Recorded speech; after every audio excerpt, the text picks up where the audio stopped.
Voldemort had 32 Death Eaters, his most loyal followers, the most feared witches and wizards in Britain outside of Voldemort himself.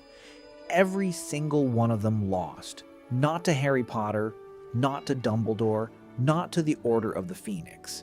They were broken by the man they swore their lives to, stripped of their wands, their dignity, their freedom, and their minds by Lord Voldemort himself. The Dark Mark was not a reward. It was a life sentence, and the films showed almost none of it.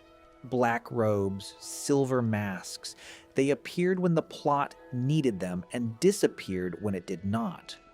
The films turned 32 individual stories into a visual backdrop. But behind every mask was a person who made a choice and paid for it in a way the films never showed you. We are going through the ones the films got wrong, changed completely, or buried entirely. The real fates, the real stories, what was actually in the books. But there is one I need to tell you about separately before we start. Because he never appeared in a single film. Not one scene, not one line of dialogue, and he is the only Death Eater in the entire series who discovered Voldemort's greatest secret before Harry Potter did. He found it alone. He acted on it alone.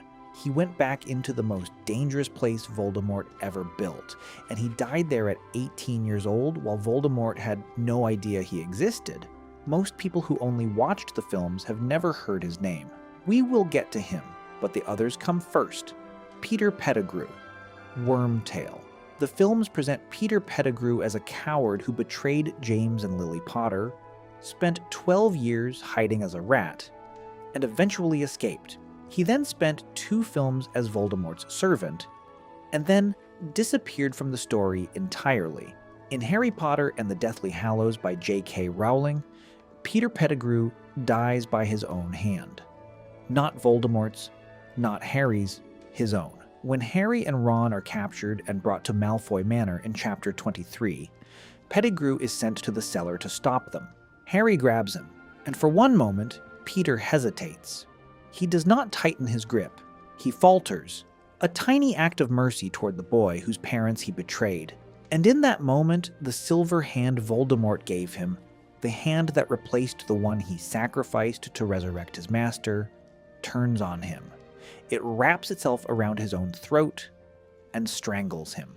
Voldemort enchanted the hand to punish disloyalty. Peter Pettigrew was killed by the one gift Voldemort ever gave him. In the moment, he showed the only kindness he had left. The films deleted this scene entirely. Pettigrew appears in Deathly Hallows Part 1 and then vanishes from the story with no explanation and no death. The films gave Peter Pettigrew a disappearing act. The books gave him the only moment of grace he ever managed and punished him immediately for it. Bellatrix Lestrange.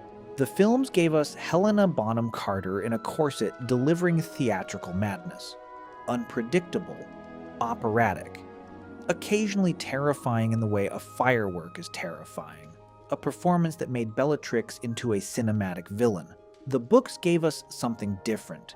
In Harry Potter and the Order of the Phoenix by J.K. Rowling, Bellatrix Lestrange tortured Frank and Alice Longbottom, 2 Aurors, into permanent insanity using the Cruciatus Curse. She did not stop. She kept going after there was nothing left to extract. She continued until their minds were completely destroyed. Then she went to Azkaban without any apparent regret. She spent 14 years in Azkaban and emerged more dangerous than before. Not because the years broke her, because they did not. In Azkaban, she still believed. She was proud of what she had done. She considered her service to Voldemort the defining achievement of her life. While other Death Eaters claimed they had been acting under the Imperius Curse, Bellatrix stood in the courtroom and told the Wizengamot exactly what she had done and why. That is not a theatrical villain. That is a true believer. And the difference matters because Neville Longbottom grows up visiting 2 parents who do not recognize him in a hospital, bringing his mother a sweet wrapper she hands back to him as if it means something. Every visit, the films show us that scene once. The books ask you to carry it every time Bellatrix appears on the page. The films made her entertaining. The books made her unforgivable. Only a small fraction of people watching this have subscribed to Potter Files. If you want every video we make going deeper into what the books gave us that the films cut, subscribe now. We go deeper into the wizarding world than anyone else. Lucius Malfoy. In the films, Lucius Malfoy is arrested at the end of Order of the Phoenix and appears in Deathly Hallows as a frightened man who has lost his power. The fall is implied but never shown in full. In the books, Rowling documents the humiliation in detail. After the Battle of the Department of Mysteries, Voldemort is furious. His Death Eaters failed him publicly. 6 of them were captured by the Ministry.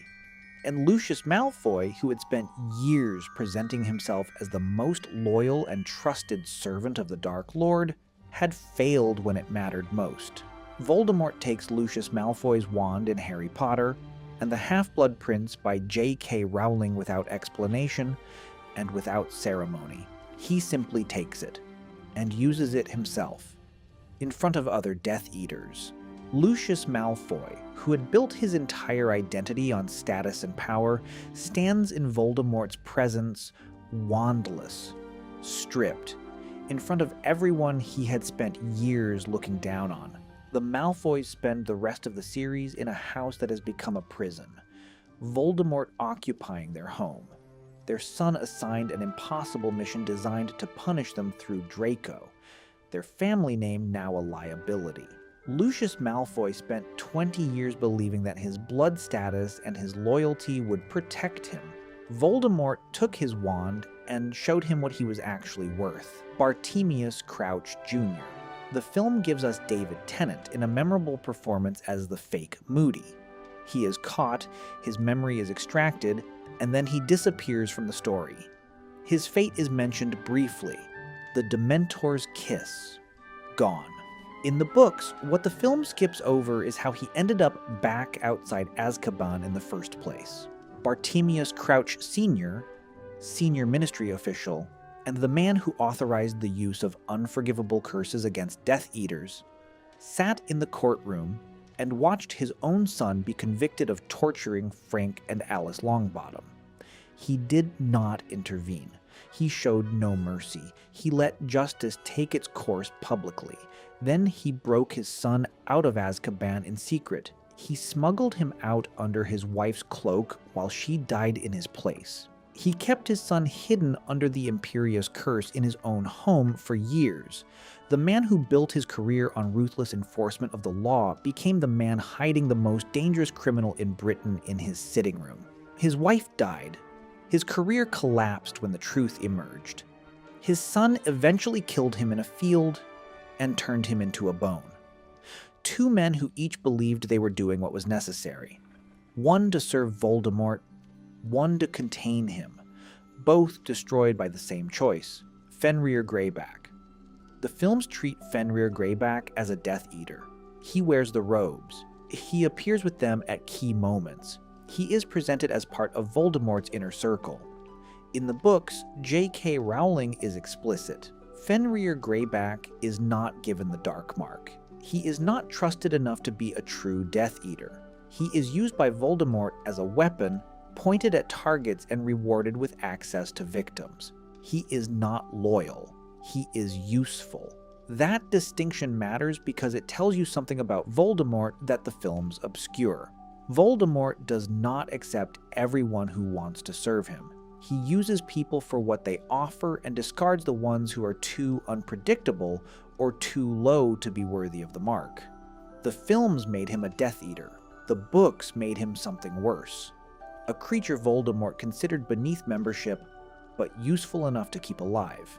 Now, the Death Eater nobody talks about. Regulus Arcturus Black, R.A.B. You saw those initials in Harry Potter and the Half-Blood Prince by J.K. Rowling. The note inside the locket that Dumbledore drank poison to retrieve. The locket that turned out to be a fake. The note signed by someone who already knew. Someone who had already found it. Someone who had already tried. Regulus Black became a Death Eater around 1977 at the age of 16. He was the younger brother of Sirius Black. He came from a pureblood family that admired Voldemort the way other families admired royalty. Joining was not rebellion. It was expectation. He was 16. He believed in what his family told him, and then he watched what Voldemort actually was. In 1979, Voldemort demanded the use of a house elf, and Regulus sent Kreacher. Voldemort took Kreacher to the cave where he had hidden the locket Horcrux, forced the elf to drink the cursed potion, and left him there to die. But Kreacher survived because Regulus had ordered him to return. And Kreacher came back and told him everything. Sirius Black believed his brother had simply tried to leave and been killed for it. He said, "It is a lifetime of service or death. You do not hand in your resignation to Voldemort." Sirius was wrong about what happened next. Regulus did not just try to leave. He went back to the cave. He took Kreacher with him. He drank the entire basin of cursed potion himself, so Kreacher did not have to. He retrieved the real locket. He put a fake in its place with a note addressed to Voldemort by name telling him his secret had been discovered. And then the Inferi dragged Regulus Black into the lake. He was 18 years old.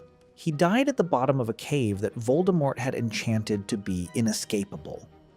Alone except for a house elf he had ordered to leave. Having figured out more about Voldemort's plan than any member of the Order of the Phoenix had managed. Having acted on it without telling a single person. Without any expectation that anyone would ever know. The note he left said, "I face death in the hope that when you meet your match, you will be mortal once more." He never got to see that moment. He died 18 years before it happened, but it happened because of what he started. The films never showed him. Not one scene. Not one line of dialogue. The initials RAB appear in the 6th film and are never explained. The Locket storyline continues, and Regulus Black remains a name on a tapestry. Rowling gave him a story that runs through 3 books. A boy who made the wrong choice at 16 and spent 2 years trying to undo it and died at 18 in the dark, doing something that changed the outcome of the entire war. The Death Eaters in the films were a visual threat. Black robes and silver masks. The Death Eaters in the books were people who joined for different reasons and paid for it in different ways. Peter Pettigrew, killed by the hand his master gave him.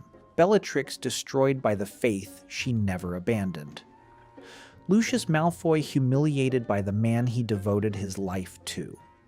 Crouch Junior killed by the father who tried to save him.